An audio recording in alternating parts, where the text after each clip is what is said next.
E eu gostaria de começar com uma provocação. E a provocação é esta, não é minha, embora eu a subscreva, do Sr. Mark Andreessen, fundador da Netscape, e uma das pessoas que tem estado ligado a muitos dos investimentos em Silicon Valley, em que diz, e disse já em 2011, que o software está a dominar o mundo. Na versão inglesa, software is eating the world. E o desafio e a afirmação é que todas as empresas, segundo ele, todas as empresas de todos os setores, amanhã serão empresas de software.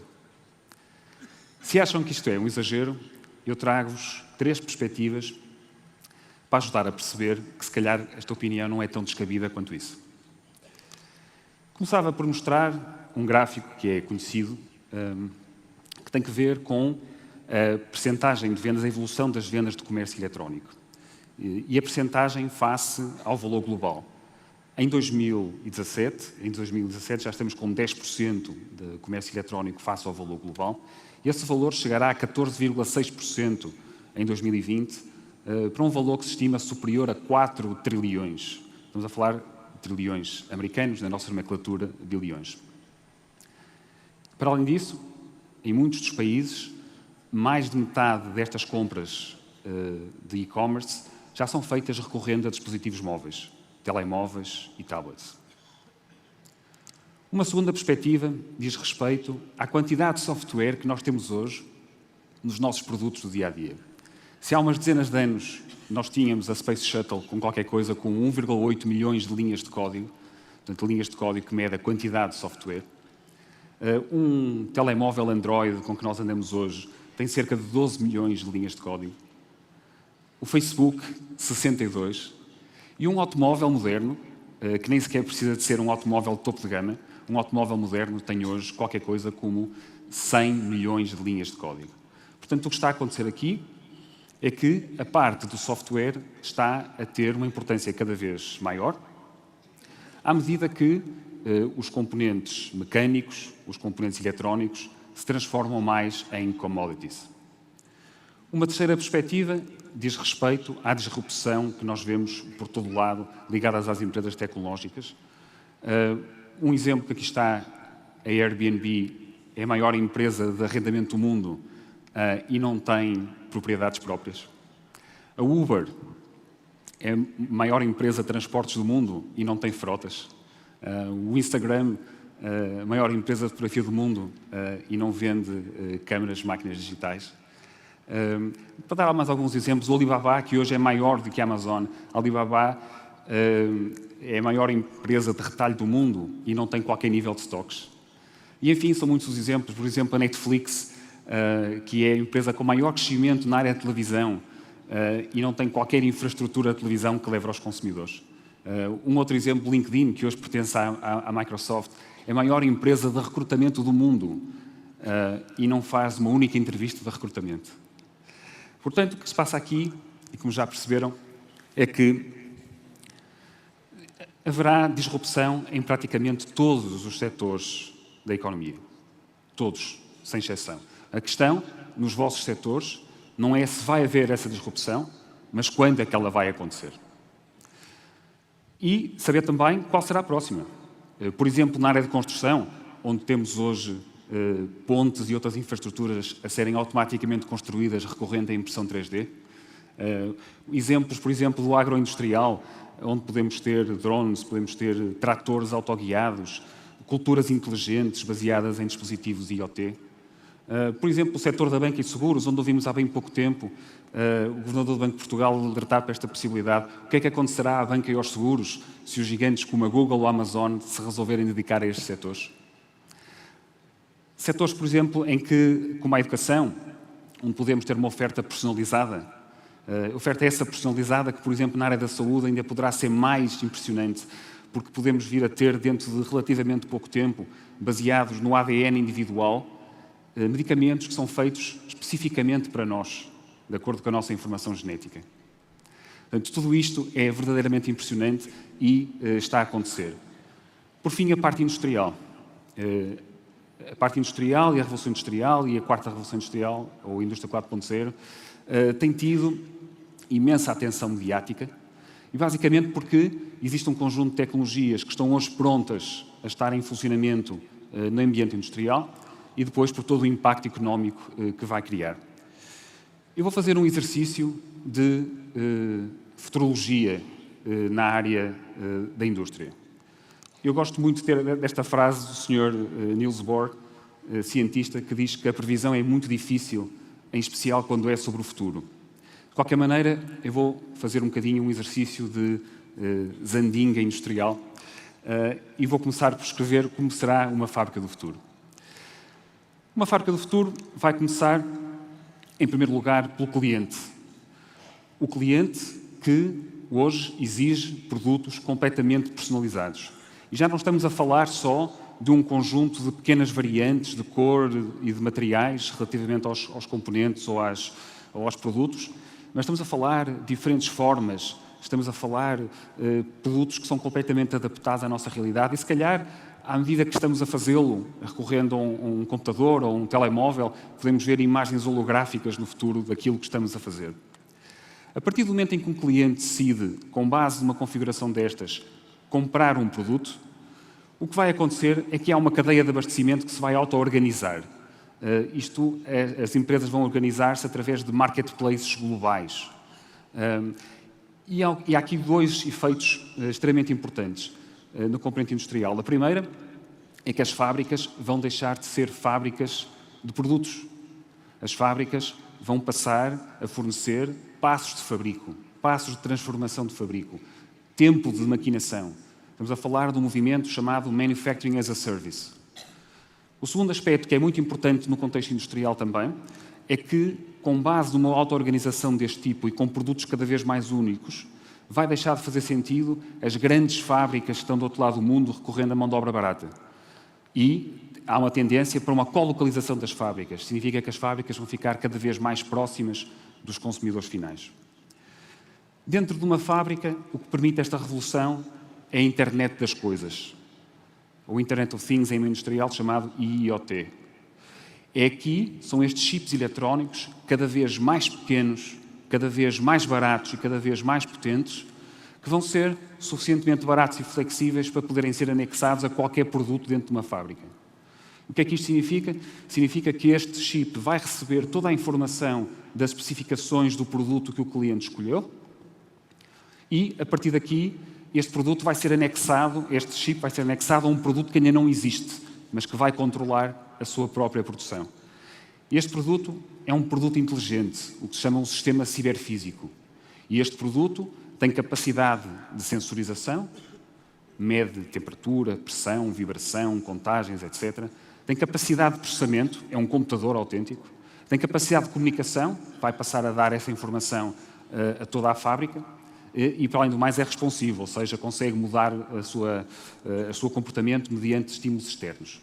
Ora, este produto sabe exatamente o que é que lhe vai acontecer. É este produto que vai andar pela fábrica e vai, no fundo, dirigir-se automaticamente até aos pontos de fabrico que são necessários. Ao mesmo tempo, a fábrica tem também equipamentos inteligentes. São os próprios também sistemas ciberfísicos. E então, as máquinas e os produtos vão comunicar diretamente entre si, por forma a combinarem qual é o mecanismo mais ótimo, mais otimizado para se poder fazer o processo de transformação. E aqui também há um marketplace dentro da própria fábrica e vão comunicar entre si automaticamente. Neste exemplo, temos também operadores, porque não vão deixar de existir operadores, não vai deixar de haver intervenção humana nas fábricas. Sobretudo por causa da grande variabilidade e flexibilidade que estas fábricas têm que ter. Esta comunicação permite também ser a base do chamado espelho digital. Ou seja, passamos a ter todo o controle em computador daquilo que se passa no meio real. Um outro aspecto ligado a estas fábricas e a estes dispositivos é que estes dispositivos são capazes de comunicar e de colecionar quantidades de dados absolutamente impressionantes. E esses dados são muito importantes no contexto das fábricas, para tomada de decisão imediata, tomada de decisão em tempo real, e são muito importantes para os chamados sistemas de aprendizagem automática, sistemas de Big Data, onde o que passamos a ter é a capacidade de otimizar processos, otimizar produtos, otimizar a fábrica e conseguimos ter imensos dados que são extremamente úteis para a tomada de decisão estratégica. Um outro aspecto muito importante é que, a partir do momento em que temos um espelho digital, nós passamos a ter a possibilidade de ter realidade virtual, conseguimos entrar dentro de uma fábrica virtualmente, ou realidade aumentada. De realidade aumentada, o que nós temos é, através do óculos de realidade aumentada ou através de um dispositivo móvel, a capacidade de estar dentro de uma linha de produção, apontar, por exemplo, para um determinado elemento e conseguir, em cima da imagem que estamos a ver, ter informação digital. Por exemplo, o que é que está a ser produzido numa máquina, quando é que uma máquina vai entrar em manutenção, etc. São cenários extremamente interessantes do ponto de vista da otimização fabril. Na indústria 4.0 vão continuar a existir pessoas. E vão continuar a existir pessoas no chão de fábrica. Um dos aspectos mais interessantes da indústria 4.0 diz respeito à robótica colaborativa, os chamados cobots. O que vai acontecer aqui, um cenário muito simples, é que, a partir do momento em que há uma nova especificação do novo produto, é preciso fazer algo para o qual nenhum computador está programado. E o recurso que tem mais flexibilidade que nós conhecemos são os recursos humanos. E, portanto, a primeira pessoa que vai fazer o primeiro passo de fabrico para um produto novo vai ser um humano. O robô vai aprender, vai tentar fazer da segunda vez. O humano vai corrigir o que houver a corrigir no início e, a partir daí, o robô faz sozinho o próximo produto. E então o humano entra e o ciclo recomeça. Um outro aspecto muito importante diz respeito à manufatura aditiva ou impressão 3D. No contexto da indústria 4.0, refere-se à manufatura aditiva como um processo de prototipagem que acelera a introdução de novos produtos, porque alguns dos produtos que são únicos e que o cliente final acabou por especificar vai necessitar, por exemplo, de testes mecânicos. Portanto, a impressão 3D permite acelerar imenso a introdução de novos produtos. Mas está a ir para além disto, porque hoje já é possível imprimir peças que são incorporadas em produtos finais ou até imprimir os próprios produtos finais. E quando acontecer, e já há imensas experiências nesse sentido, imensas possibilidades de termos diferentes materiais com velocidade suficiente para poder imprimir os próprios materiais, já não estaremos a falar na indústria 4.0 ou na quarta revolução industrial, mas sim na quinta. Vamos ver se chegamos até lá. Este chip, que ainda por cima coleciona estes dados todos, é o chip que tem a informação do cliente também. E é ele que vai falar com um drone para fazer a entrega. Eu não sei se tem conhecimento dos últimos testes que têm sido feitos pela Amazon do ponto de vista da entrega por drones, mas basicamente o objetivo é que alguém que compra num website consiga receber em sua casa no máximo 30 minutos depois, desde que a encomenda tenha até 10 kg e viva num raio de 20 a 30 km. Portanto, isto já é hoje uma realidade. Mas não termina aqui, porque uma vez estando esse produto na casa do cliente a ser utilizado, o próprio chip que estava no início continua a emitir dados, continua a enviar dados. E como continua a enviar dados, abre portas para os chamados serviços inteligentes, serviços de valor acrescentado, que são possíveis com base nos dados que são colecionados. Por exemplo, se nós tivermos um chip que está ligado, por exemplo, a um pneu, é possível ter informação, a empresa pode ter informação de quando o pneu está com desgaste acima de um determinado valor e propor serviços, por exemplo, de substituição de pneus. Só para dar um exemplo simples. Mas isto é muito importante porque estas plataformas são plataformas onde não apenas os fabricantes vão poder fornecer serviços adicionais, mas vão permitir que outras empresas de serviços forneçam serviços utilizando estas mesmas plataformas. E, portanto, como diz o Sr. Jack Immelt, que é o antigo CEO da GE, se hoje acordaram numa empresa industrial, é muito provável que amanhã acordem numa empresa de software. Ora bem, todo mundo conseguiu antever isto. A indústria 4.0 teve realmente muito impacto porque muita gente conseguiu ver o que aí vinha. De resto, a indústria 4.0 diz-se que não é uma revolução em curso. Portanto, é algo que vai acontecer e vai demorar um conjunto de anos até acontecer na realidade. O primeiro programa que apareceu nesta área foi o programa original do governo alemão, da indústria 4.0, que, vendo a vantagem competitiva e a posição de liderança que a Alemanha tinha na componente industrial, sobretudo na parte de maquinaria e na parte de automóvel, resolveu manter-se na vanguarda, antevendo os aumentos de produtividade que iriam trazer os sistemas ciberfísicos, mas também os novos modelos de negócio. Mais ou menos à mesma altura, o governo americano tem um programa semelhante, chamado Smart Manufacturing Leadership Coalition, SMLC, que, embora com algumas terminologias diferentes, anteviu basicamente a mesma coisa. A partir daí, espalhou-se para muitas iniciativas em muitos governos, em muitos países. Deixem-me referir só dois.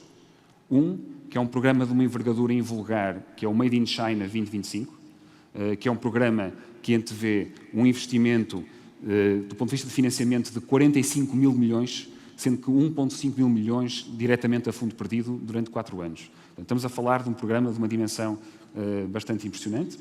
E o outro, já hoje referido, que é o Programa Nacional Indústria 4.0, que, face à maior parte dos programas que eu conheço, tem o interesse e a vantagem de serem dedicados não apenas à indústria, mas a toda a economia.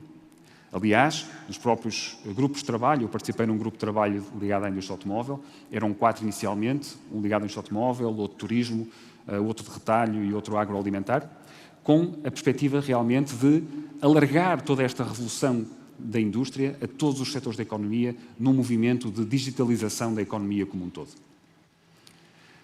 Ora bem, isto existe, o programa existe, e este programa existe não apenas, como vimos, para a parte industrial, mas para todas as empresas, e a verdadeira questão agora é saber como é que as empresas vão poder aproveitar este tipo de programas.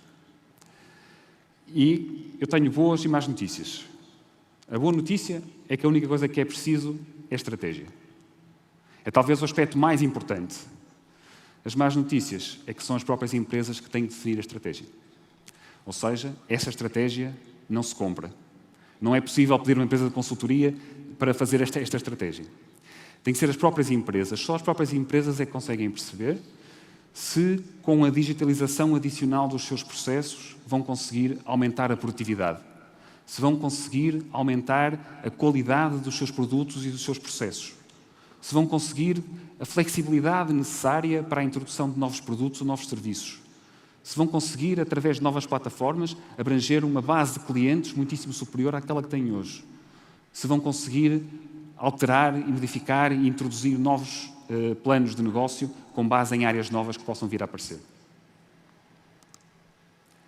E o que é muito interessante é que as principais barreiras a este processo de transformação digital do ponto de vista estratégico são 2. O primeiro, o conflito de prioridades, e a segunda, a falta de estratégia. Ora, o primeiro é ele próprio também a falta de estratégia. Aparece muitas vezes o último ponto como insuficiente conhecimento tecnológico como uma das barreiras.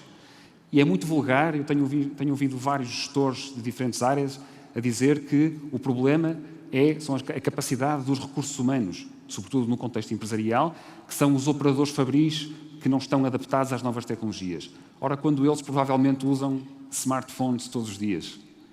A verdadeira questão é saber se esta falta de conhecimento, e perdoem-me dirigir-vos desta forma, se não estará na própria gestão. Porque a própria gestão é que tem o processo mais ambicioso pela frente, que é definir esta estratégia. Uma vez definida a estratégia, temos um plano. Portanto, depois da estratégia, um plano, se quiserem, um componente mais tática. E eu trago-vos esta provocação também, que é planeiem. É necessário planearem.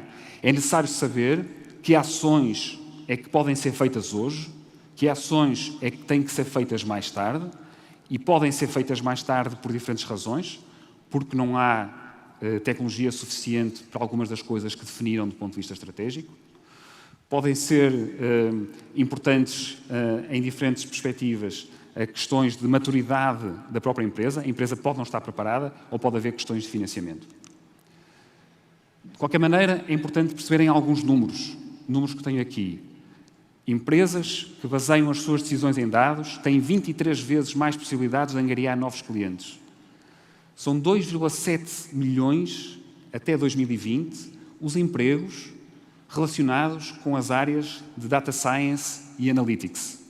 Até 2020, 2,7 mil milhões. São 2,9 mil milhões os dispositivos que vão estar ligados à internet, dos quais 1,8 ligados à internet das coisas. E, finalmente, um terceiro que é muito importante, que é o terceiro maior obstáculo desculpem, o quarto, mas o terceiro maior obstáculo à transformação digital são os sistemas atuais que existem nas próprias empresas. Ora, passamos então para a terceira parte. Uma vez tendo a estratégia, uma vez tendo o plano mais tático, vamos passar à parte operacional, que é a parte da execução. E na parte da execução, trago-vos 3 números importantes. O primeiro, que 33% das empresas têm planos, mas não os vão executar nos próximos 2 anos. 47% das empresas ainda não começaram o seu processo de transformação digital, mas 85% dos CEOs acham que têm no máximo 2 anos até serem ultrapassados pela concorrência antes de começarem o seu processo de transformação. Ora, a execução é extremamente importante. E isto aqui, nesta fase, isto é um apelo, um chamado call to action. Avancem. Uma vez definida a estratégia e uma vez definido o plano, avancem com a execução. Há diferentes perspectivas desta execução. Há muitos aspectos que podem considerar, sobretudo no contexto de PMEs. Eu gostaria de vos dizer que podem recorrer a diferentes consultores, a diferentes empresas, seja empresas como clientes, seja empresas em modo de parceria. Existem soluções para todos os níveis de investimento, existem soluções, digamos assim, para todas as bolsas, do ponto de vista de investimento. O que é importante é que estejam subjugadas à estratégia. E existe já agora imensa oferta nacional, do ponto de vista de produtos e serviços, e muitas empresas que não ficam nada atrás das empresas que existem internacionalmente e muitas das quais estão hoje aqui também. Portanto, muito importante tudo isto. E uma nota final, aproveitem, obviamente, todo o tipo de programas de incentivos que existem, mas não façam depender os vossos projetos desses próprios incentivos.